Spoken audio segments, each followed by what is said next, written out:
اور وہ کوئی نہیں, سارے کوئی اپنا فنکشنز بھی ہو رہے ہیں. اسکول تو انہوں نے یورپ میں بند نہیں کیے, امریکہ میں بند نہیں کیے, وہاں کھلے ہوئے ہیں. نہیں, وہ یہ کہہ رہے ہیں کہ ہم دنیا کو دیکھ کے پھر فیصلہ کریں گے کہ دنیا اس میں کیا کر رہی ہے, کہ ایجوکیشن کا بڑا نقصان. عثمان صاحب, وہاں آپ کو پتہ ہے کہ گورا تو اتنے فاصلے پہ کھڑے ہوتا ہے وہاں پر, کبھی دیکھے ایس او پی پہ عمل درآمد کرائیں. اتنی شدت سے عمل کرتا ہے, جس سے پوچھے وہ گھر کے اندر بیٹھ کے وہ ماسک نہیں اتارتا, وہ تو پاگل ہو جاتے ہیں. چھوٹی چھوٹی چیزوں کے جو لوگ اتنی ہائیجینک صورتحال کے اندر رہتے ہوں کہ وہ tissue paper, camper, herbal spray, یہ وہ اس حالت میں تو کیا کرتے ہوں گے. وہاں تو بیماری کا خوف بھی بہت ہے نا. اور جو ہم ہرڈ امیونٹی کی بات کر رہے تھے وہ کتنے گئی؟ کوئی نہیں سر, اللہ نے بچایا تھا. نہ عمران خان نے کچھ کیا, نہ گورنمنٹ نے کچھ کیا, نہ کسی اور نے کچھ کیا. اور ایک میں کیا پتہ کن لوگوں نے ہے, جن لوگوں نے اپنا اٹھے ہیں رات کو تو انہوں نے خیرات کی ہے, ان لوگوں نے کیا. ان کے صدقے وہ پاگلوں کی طرح جو نکلے ہیں نا اس ملک کے اندر, ان کی اللہ نے سنی ہے, ورنہ کسی نے کچھ نہیں کیا. اگر کوئی مجھے کہے کہ ہم کم از کم 12 پروگرام ہم چیختے رہے تھے کہ کچھ کرو, نہیں کرتے تھے. میرا خیال آپ کو کریڈٹ جس نے لینا لے لے, کیا اللہ نے صرف. دوبارہ بھی ہمیں یہ اپیل کرنی چاہیے, پھر دوبارہ وہی اللہ نہ کرے کہ ایسے حالات سے ہم دو چار ہوں. یہ ناظرین لیتے ہیں بریک, اور بریک کے بعد آئیں گے اور ذکر کریں گے کل جو فیض آباد پہ دھرنا ہوا اسے کیا کھویا کیا پایا.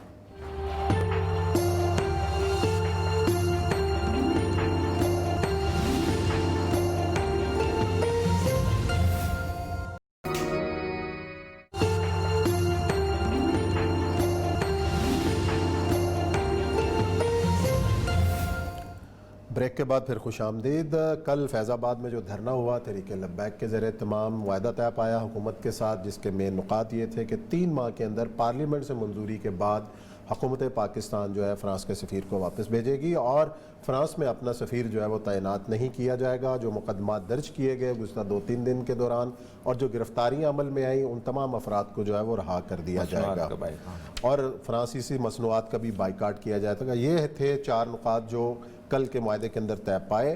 اور اس معاہدے کے اندر کردار کس نے ادا کیا, کس طریقے سے بات چیت آگے بڑھی, ہمیں جوائن کیا ہے صدر شمالی پنجاب ہیں تحریک لبیک کے مولانا عنایت الحق صاحب. السلام علیکم مولانا. وعلیکم السلام ورحمۃ اللہ وبرکاتہ. مولانا پہلے تو مبارکباد کے خوش اسلوبی کے ساتھ جو ہے معاملہ یہ طے پایا, اور تمام جو کارکن ہیں آپ کے اپنے گھروں کو لوٹ گئے. کس طریقے سے آپ کیا سمجھتے ہیں کہ کیا کردار ادا کیا لوگوں نے کہ اس خوش اسلوبی کے ساتھ جو ہے وہ معاہدہ طے پایا؟ اور ذرا سا مشکلات بھی بتا دیجیے گا ساری, کیونکہ ظاہر بات ہم بہت, ہمارا میڈیا پہ تو نہیں اتنا آتا رہا, لیکن دوبارہ جی سب سے پہلے تو میں اور یہ صاحب آپ کا شکریہ ادا کرتا ہوں کہ آپ نے مجھے اپنے موقف پیش کرنے کا موقع دیا. اس میں بنیادی کردار جو ہے وہ شاقان مصطفیٰ صلی اللہ علیہ وآلہ وسلم کا ہے, جنہوں نے نہ بارش دیکھی, نہ سردی دیکھی, اور راستے کی مشکلات برداشت کی, اور شیلنگ کو بھی برداشت کرتے ہوئے وہ پہنچے. اور اس میں سب سے پہلے یہ بات میں عرض کرتا چلوں, یہ ایک تاثر دیا جا رہا ہے کہ یہ دھرنے کا پروگرام تھا, دھرنا نہیں تھا, یہ ہمارا ناموس رسالت مارچ تھا. اور یہ تسلسل تھا اس مارچ کا جو لاہور میں ہوا, کراچی میں ہوا, اور راولپنڈی میں ہوا. ہم باہر راولپنڈی انتظامیہ اور اسلام آباد کی انتظامیہ کو ہم نے ریٹن بھی لکھ کے دیا کہ یہ تحفظ ناموس رسالت مارچ ہے, لیکن ہمیں نہیں سمجھ آئی کہ کیا وجہ ہوئی کہ صبح ہی انہوں نے شیلنگ شروع کر دی, اور انہوں نے اپنی غیر ذمہ داری کی بنیاد پر اس کو اتنا طویل عرصے تک لے گئے. وگرنہ تو ہمارا یہی پروگرام تھا کہ اسی تسلسل کے ساتھ ہم لوگ اپنا ایک احتجاج ریکارڈ کرواتے اور وہاں سے واپس آ جاتے. اس میں تاریخ کی بدترین شیلنگ جو ہے وہ کی گئی ہے تحریک لبیک پاکستان کے کارکنوں پر. پچھلے دفعہ جو دھرنا تھا اس موقع پر جو شیلنگ تھی اس سے زیادہ شیلنگ ہوئی, راولپنڈی کے اندر بھی ہوئی, اور دوسرے دن صبح 4 بجے سے لے کر 9 بجے تک جو ہے وہ مسلسل شیلنگ ہوتی رہی. اور جب تحریک لبیک پاکستان کے کارکنان جو ہیں وہ پسپا نہیں ہوئے, وہ اپنے مقام پر ڈٹے رہے, تو بالآخر حکومت گھٹنے ٹیکنے پر مجبور ہوئی اور انہوں نے مذاکرات کا جو ہے وہ راستہ اختیار کیا ہے. ٹھیک. اچھا یہ بتائیے گا اس میں دو مطالبات تھے. ایک تو مطالبہ فرانسیسی مصنوعات کا بائیکاٹ کا تھا, وہ تو خیر پبلک خود بھی کر رہی ہے, اور حکومت اگر اعلان کرے تو اچھی بات ہے, اس کو کرنا چاہیے. ظاہر بات ہے کہ اس کی ذمہ داری ہے, کیونکہ ایک مسلم ملک کی حکومت ہے, کسی کافر ملک کی حکومت نہیں ہے. اچھا یہ جو فرانس کے سفیر کا معاملہ ہے, اب یہ ہوتا یہ ہے کہ فرانس کا سفیر جو ہے یہ تو بیسیکلی ایک قسم کی احتجاج ریکارڈ کرنے کے لیے, ورنہ ایمبیسیاں تو چلتی رہتی ہیں, جیسے انڈیا کا آپ نے بلایا ہوا چل رہی ہے. اس کا وہ 3 مہینے کی کیا انہوں نے اس کی وضاحت کیا پیش کی کہ 3 مہینے لگائیں گے ہم پارلیمنٹ میں پوچھنے کے لیے؟ اس میں انہوں نے بنیادی نقطہ یہ رکھا کہ چونکہ فرانس یورپی یونین کا حصہ ہے, اور اگر ہم فوری طور پر اس سفیر کو ملک سے باہر بھیج دیتے ہیں تو دیگر جتنے بھی ممالک ہیں وہ ہم سے لا تعلقی کا جو ہے وہ اظہار کر سکتے ہیں. پاکستان کے اوپر بہت پریشر آئے گا, پاکستان جو ہے وہ بڑی مشکلات میں چلا جائے گا. ہمارا تو موقف یہی تھا بار بار کہ آپ ناموس رسالت کے لیے جرأت مندانہ قدم اٹھائیں, اور اگر آپ یہ قدم اٹھائیں گے تو اللہ اور اللہ کے رسول کی مدد اور نصرت بھی پاکستان کو حاصل ہوگی. لیکن جیسا کہ آپ جانتے ہیں کہ پوری امت مسلمہ میں اس وقت جو جتنے بھی حکمران ہیں وہ بالکل الگ طرف کھڑے ہیں, اور امت مسلمہ الگ طرف کھڑی ہے. وہ کسی صورت بھی ناموس رسالت کے لیے, عقیدہ ختم نبوت کے لیے, حضور علیہ السلام کی عزت و ناموس کے لیے ایک قدم بھی آگے اٹھانے کے لیے تیار نہیں ہے. ان لوگوں کے لیے دنیا کا وقار, عزت, مقام اور اس کی زیادہ اہمیت ہے, اور ناموس رسالت کے لیے آج تک انہوں نے قدم کوئی نہیں اٹھایا. بالکل درست فرمایا.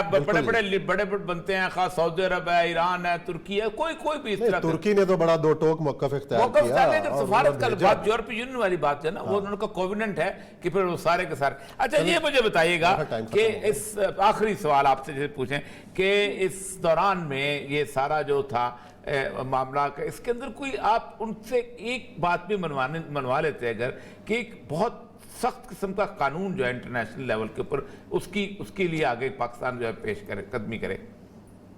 دیکھیں اس میں تو انہوں نے بہت سی باتیں کی. جب ہم ان کے ساتھ ٹیبل پہ بیٹھتے ہیں تو وہ عشق رسول اپنا اتنا ظاہر کرتے ہیں کہ بندہ کہتا ہے ان سے بڑا تو عاشق رسول کوئی نہیں ہے. لیکن جب تک عملی اقدامات نہ ہوں, OIC کس حالت میں کھڑی ہے یہ آپ مجھ سے زیادہ بہتر جانتے ہیں. مسلمانوں کا اس وقت کیا حال ہے, امت مسلمہ جو ہے وہ تو بس رو رہی ہے اور یہی التجائیں کر رہی ہے کہ اللہ تعالیٰ کو خالد بن ولید جیسا پھر حکمران ہمیں جرنیل عطا کر دے جو حضور کی عزت و ناموس کے لیے میدان عمل میں آئے. امت جو ہے وہ تیار ہے, لیکن جو ہمارے سربراہان مملکت ہیں وہ اتنے مرعوب ہیں یورپ سے کہ وہ ایک قدم بھی آگے چلنے کے لیے تیار نہیں, جس پر جتنا بھی افسوس کیا جا سکے کم ہے. لیکن ہمارے بس میں جو کچھ تھا وہ ہم نے کیا. بہت شکریہ آپ کا مولانا, آپ نے بہت وقت دیا. اسی نوٹ کے ساتھ پروگرام ختم کرتے ہیں. کل انشاءاللہ نئے موضوعات کے ساتھ خدمت میں حاضر ہوں گے. اپنا خیال رکھیے گا. اللہ حافظ.